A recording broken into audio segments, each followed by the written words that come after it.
Hi guys, Matt the Editor here, and welcome to the commentary on Doctor Who Figure Adventures Series 1 finale. Now, I was originally going to do a commentary on the entire Omnibus episode, but it would take a long time to edit or talk about, so I thought I might as well, I might as well talk about, both parts as separate videos. Also, I've just come off from having a cold, and I don't know if whether I'll get better afterwards. So, yeah, might as well do them separately. Now, I think I should say at this point that out of all the episodes, all the figure adventures I've ever done in almost 5 years, Bridge to Eternity Part 1 and 2 is quite possibly the episode I have the most fondest memories, both working and releasing this episode. Now,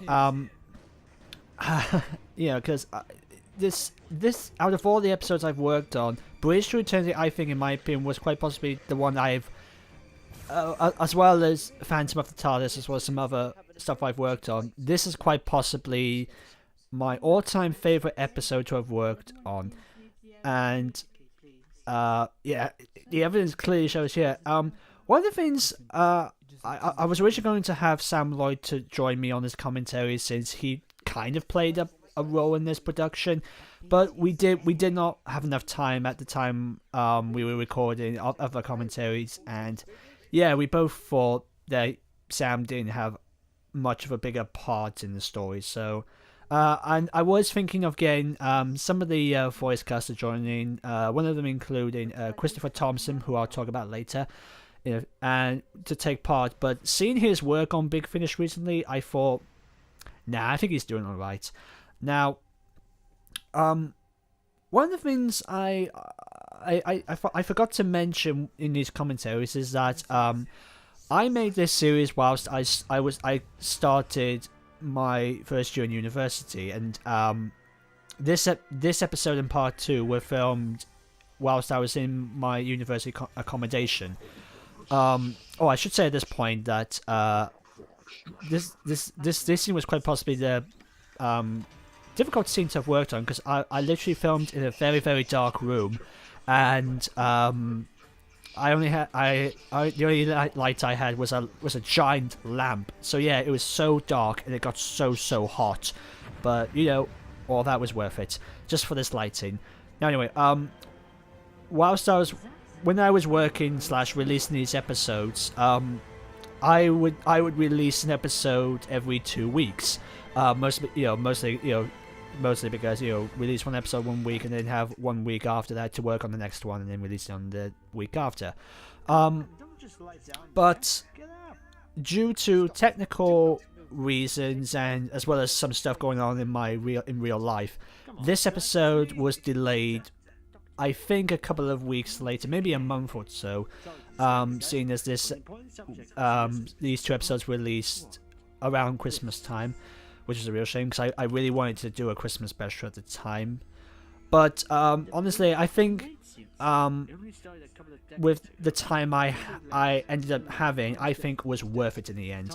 Now, what should I talk about? Oh yeah, let's talk about the Poster Noster again, or however you say. I can't remember the name again.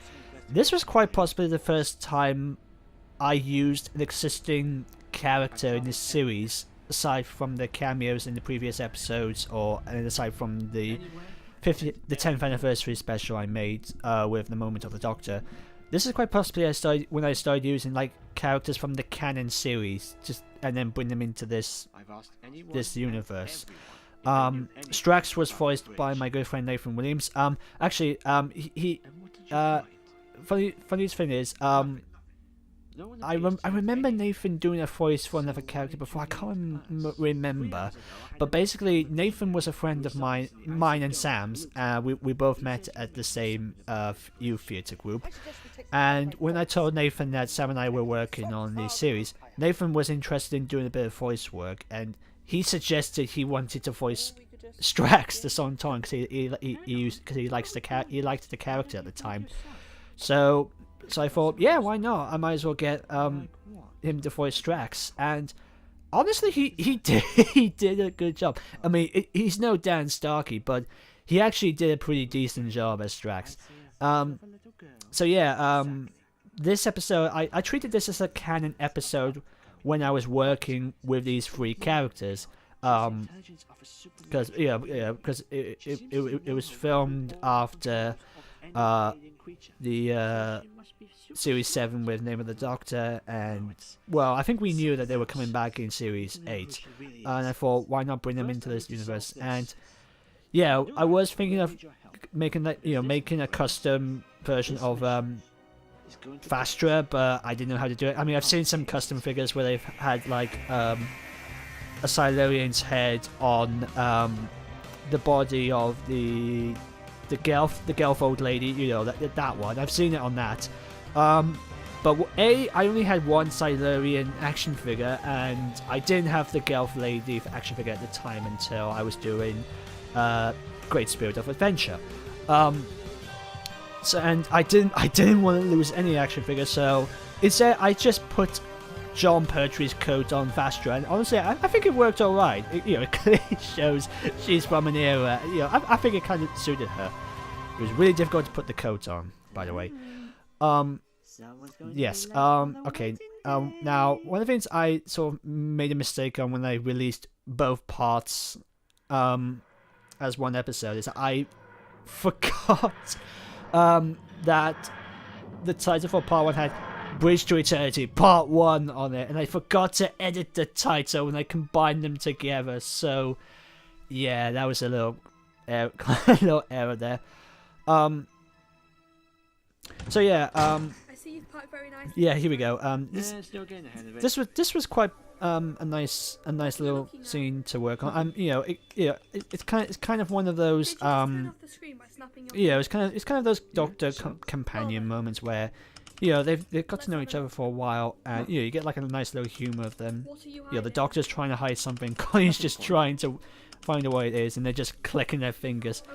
Okay. I kind of got that idea from when the Doctor clicks his fingers, the doors open. I thought, why not do that with the computer screen? And here we go. Here's a little bit of that. Connie's just walking up. She's going to the door. He's about to do it, and then she clicks her fingers. It's quite possibly one of the funniest moments I've probably written and probably filmed at the time. I'm trying to think. Oh yeah, this was, I think this episode was quite possibly one of the. Would I ever do that? The last days. I used the word days in plural because I only had the set up for a couple of days of using this TARDIS set before I started, taking it down and then rebuilding it for Series 2. Sweetness. And I pretty much had that TARDIS for like God knows how long. I think 2 years, two years I think. It was around when I did the mini-sodes and the anniversary special and then this series, and I still missed that TARDIS. I've still got the TARDIS walls. I just missed the TARDIS itself. But basically, what I normally do when I'm working on something, I always put like a setup for every scene for future episodes or one episode. I leave it there for just so I can get all the scenes involved in that set all together, and then when it's done, I put that set up away, box it up, and then put it in a cupboard somewhere. Thank you. And then start building a new one. And this one I think took the longest to film.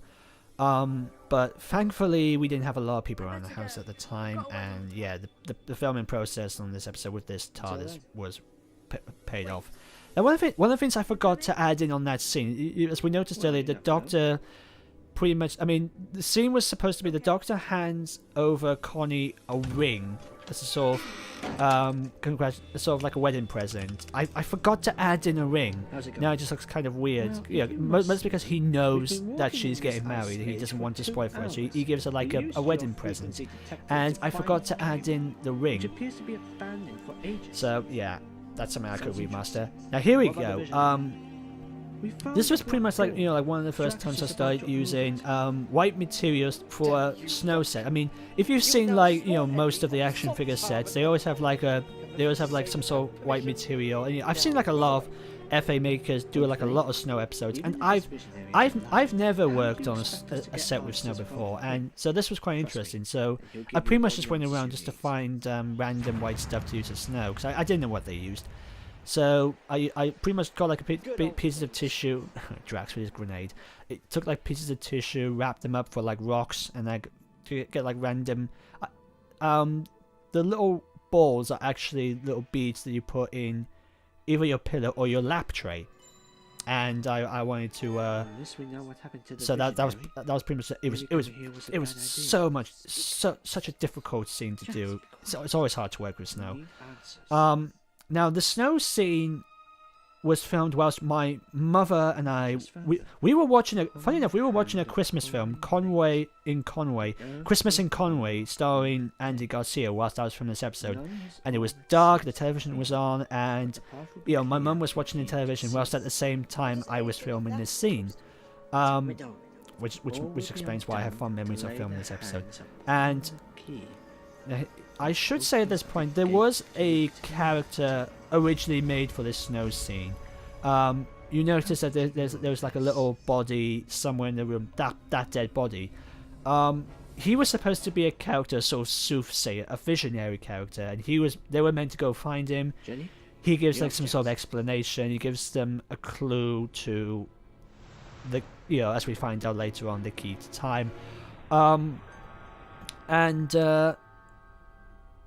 I really did not know where to go with this character. I didn't know what, I didn't know how to write for this character, because I was sort of thinking he could be there and then he betrays them and so forth. But then I thought, now what would be kind of scary is that it turns out he has turned into the Cartrock, the robot from episode 1, which is kind of a traditional thing that most Doctor episodes do with their finales. They always have like a character from the first episode return from the finale.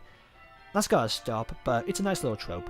But I thought, okay, maybe the dead body becomes, the trap rather than, the person they come for sets the trap.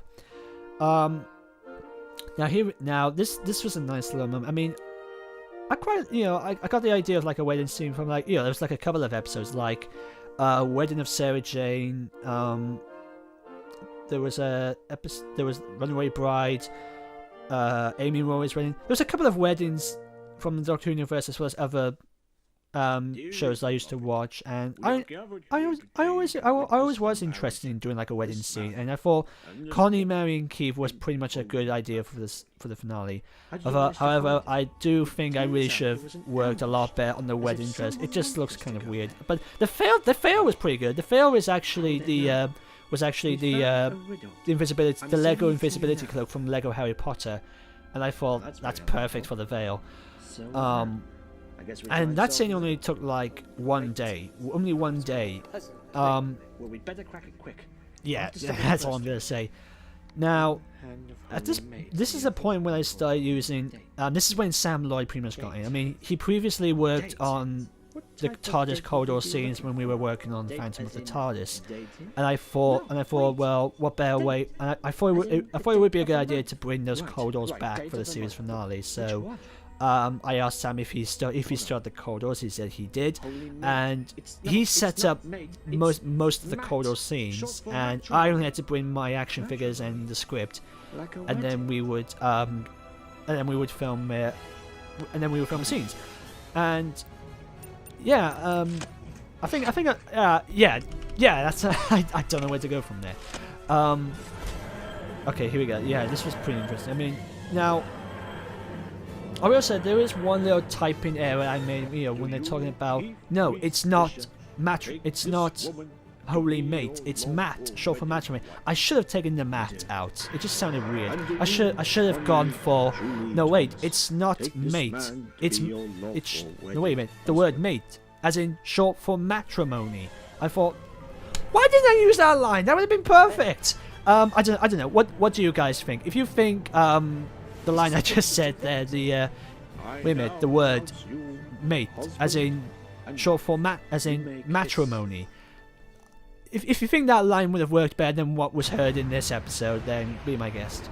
Now here we go. This was a very tricky scene. I mean, with the scene with like the doors opening and the light, the light comes in through the wedding doors. Obviously, as you can see when obviously as you saw when the doors open, you can obviously see a spotlight. That scene was so tricky to film because because by the time the spotlight was really starting to lose its quality. I mean, on these scenes it worked pretty well, but the scenes when it's like through the door, it was. I didn't know how to film like scenes through doorways before, but for the like when it was a glow through the door, I think it worked pretty well. But the build-up was so pathetic, but still good bit of good animation. Now here we go. It's another one of those TARDIS crashes and its flashes. This was quite possibly one of the like that's a cool shot. And then here we go. They wake up and they're in their normal clothes. Now I was kind of expecting some people to say, "Wait, why are they in their clothes? Shouldn't they be in their wedding dresses?" And so I thought, no, I'll just add a line in saying that Where is everyone? yeah, as if to say we know they should be in their clothes. Like here we go. What happened to our clothes? There we go. Now I think Must have been that earthquake. I should say at this point, Where did that this earthquake episode went through like a couple of rewrites and a couple of redos, but not as much as not as much as the finale of series 2, but Are you in there? mostly because I mean with the story is concerned, I knew what I wanted the story to do. Doctor, The tricky part was trying to explain Doctor, where are you? the crisis. So I had like a lot of time to rethink and rewrite a lot of lines. Now here we go. This is a pretty cool visual, even though the lighting's not right. This is a nice idea. This was a kind of an idea I've always thought. What would happen if the console disappeared? Yeah, and I think on its own it's a nice little visual. And since I had the there was like a large hole in where the TARDIS console used to be. I thought it would be kind of funny if it turns out it's just a very long corridor of wires and plugs, just stuff that works the TARDIS, and the Doctors suddenly ended up tied up. I thought it would be a nice little visual and a nice little I've joke. only been travelling around the world. It was just for fun. Now here we go. Now at this point, I didn't want it to be a major deal that Connie's kind of been lying to Keith that she's been hanging out with the Doctor. I wanted it to be sort of short and not a lot of focus, because if I knew if I did, it would take the focus away from the crisis, the plot, the entire the story. I mean, watching it again, I was sort of thinking, but wait, doesn't Keith know that she is with the Doctor since he was there when Connie, when they left the Doctor last time in the first episode? But then I thought, well, Keith pretty much just sort of ran away, when he stepped out of the TARDIS, and so he didn't know that Connie was there. He thought Connie must have gone back home or gone off somewhere. He didn't know she was traveling in time and space. So, phew, that's one plot hole to discuss. So how did you bring them back?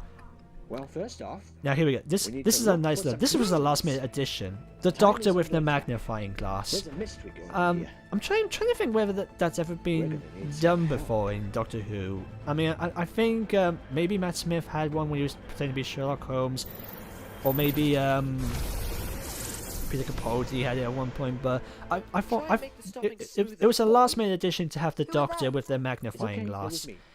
And I thought it would work pretty well since they're pretty much working out what's going on. Now here we go. This was one of the early Photoshop animations I do, and it's pretty much Jenny stabbing the car truck through the head. Yeah, kind of graphic, but What's going on? Start with one. I'm guessing it's not going to turn out pretty well in the future. But but then again, I thought, well, Vastra and Jenny, they are highly skilled swordsmen, so I thought you gotta have them use the sword somehow, and we'll talk about that later in part 2. It started last week. but it's getting worse. Now here we go. We can't talk here. Yeah, as I mentioned Perhaps we before, should get there was a somewhere couple of rewrites. This was one of the few scenes I had to I think I know rewrite the perfect dialogue-wise.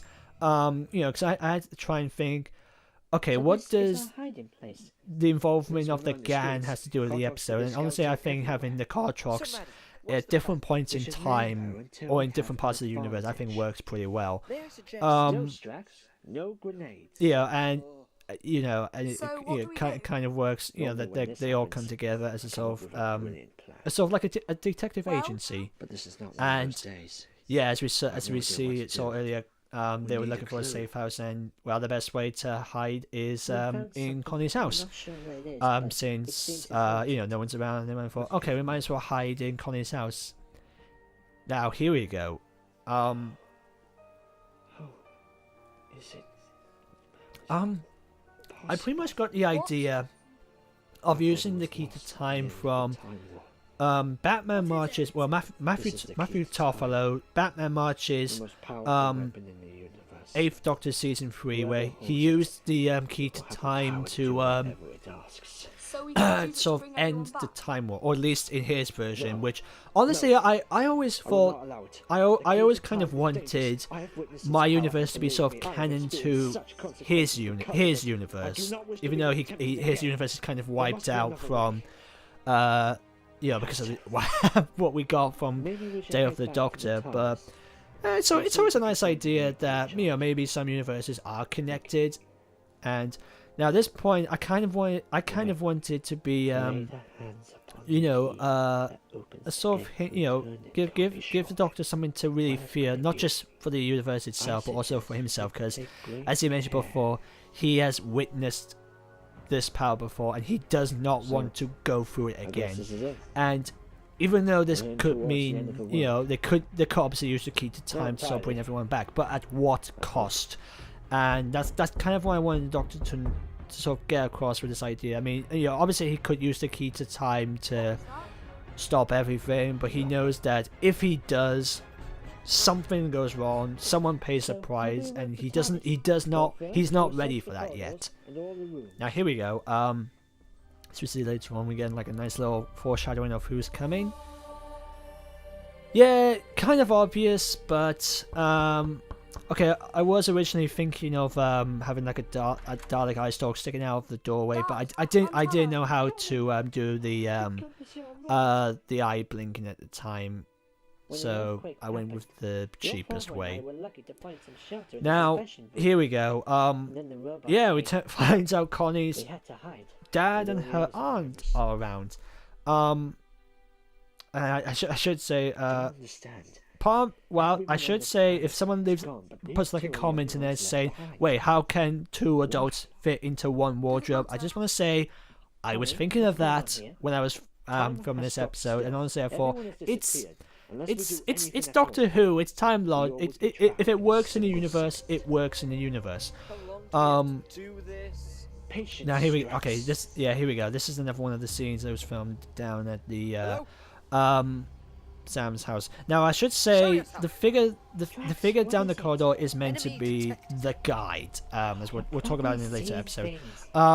Do not mock In the next my one. vision, boy. But I did see something the black figure that was like used in the show was a green screen should check image it out. of pretty much James Last, the action figure I've used for the Doctor.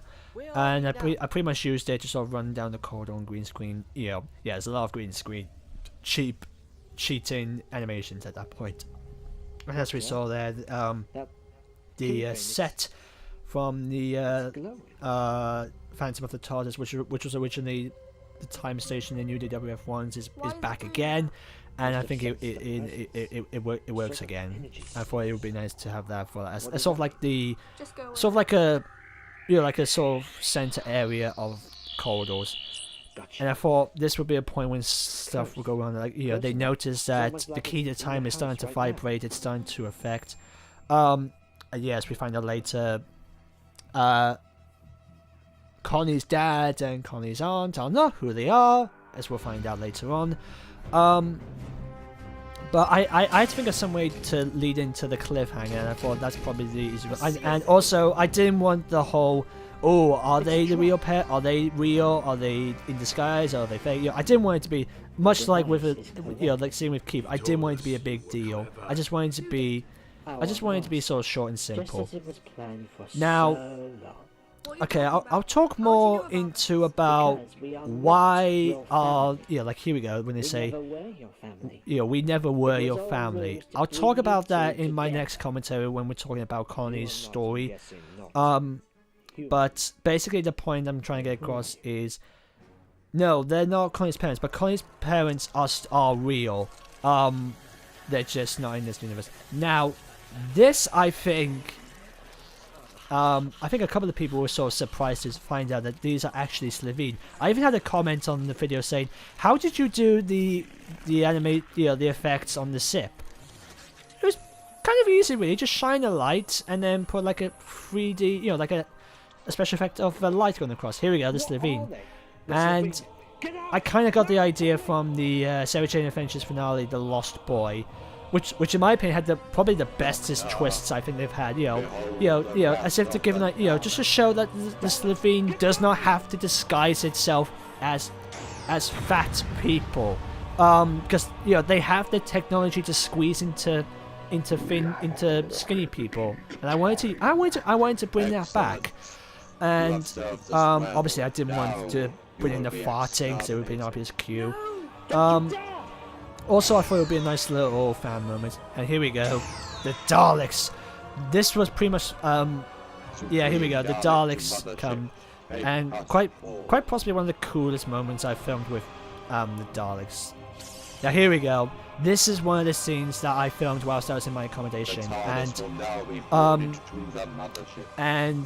I've always liked the idea of seeing multiple Daleks, from different eras, the Genesis, the Remembrance, the power of the Daleks, and the Paradigm, just to come together, just to work on this big plan. Now here we go. This is quite possibly my absolute favorite moment. You've got Slovene, you've got Daleks, and now you've got Cybermen. Quite possibly the coolest. Now here we go. This took a while to film and edit, and probably worth it in a while. This is one of my favorite shots. You're just going around, and it's all these Cybermen that have gathered together. They're surrounded. You just see how many there are around. As you can see, we're getting very close to the cliffhanger, so I'll have more time to talk about the Cybermen and the Daleks in part 2. So, yeah, here he is. Yeah, the guy from Phantom of the TARDIS, voiced by a completely different actor from when we last saw him in Phantom of the TARDIS. But again, much like with the Daleks and the Cybermen, I'll talk about that later. And now this is quite possibly a very cool Photoshop image I've ever done. And here we go. The Daleks are heading towards Earth. They're surrounded. It's begun to be continued. And yeah, here you go, guys. That's part 1 of the series 1 finale. Yeah, as you can tell, I'm really running out of things to say. I mean, for part 1, it's obvious because it's meant to be the. Oh yeah, Thomas Spencer and Richard Lloyd were in this. Thank you guys so much. You guys are very good. I love your work, and for those of you who are new to follow me, go check those guys out. They do a very good job, very good Doctor Who content videos. So yeah, I didn't have much to talk about with part 1, but that's because it's the build up, and that usually happens. So be sure to join me when I'm doing the commentary on part 2, where I'll have more time to talk about the story, the entire series arc, the characters and the villains, and pretty much how it all ends, and sort of stuff. And so yeah, there you go, guys. That was part 1. I'll see you guys next time for Bridge to Eternity part 2. Oh boy, here we go. Okay, thank you guys so much, and I'll see you next time. Bye.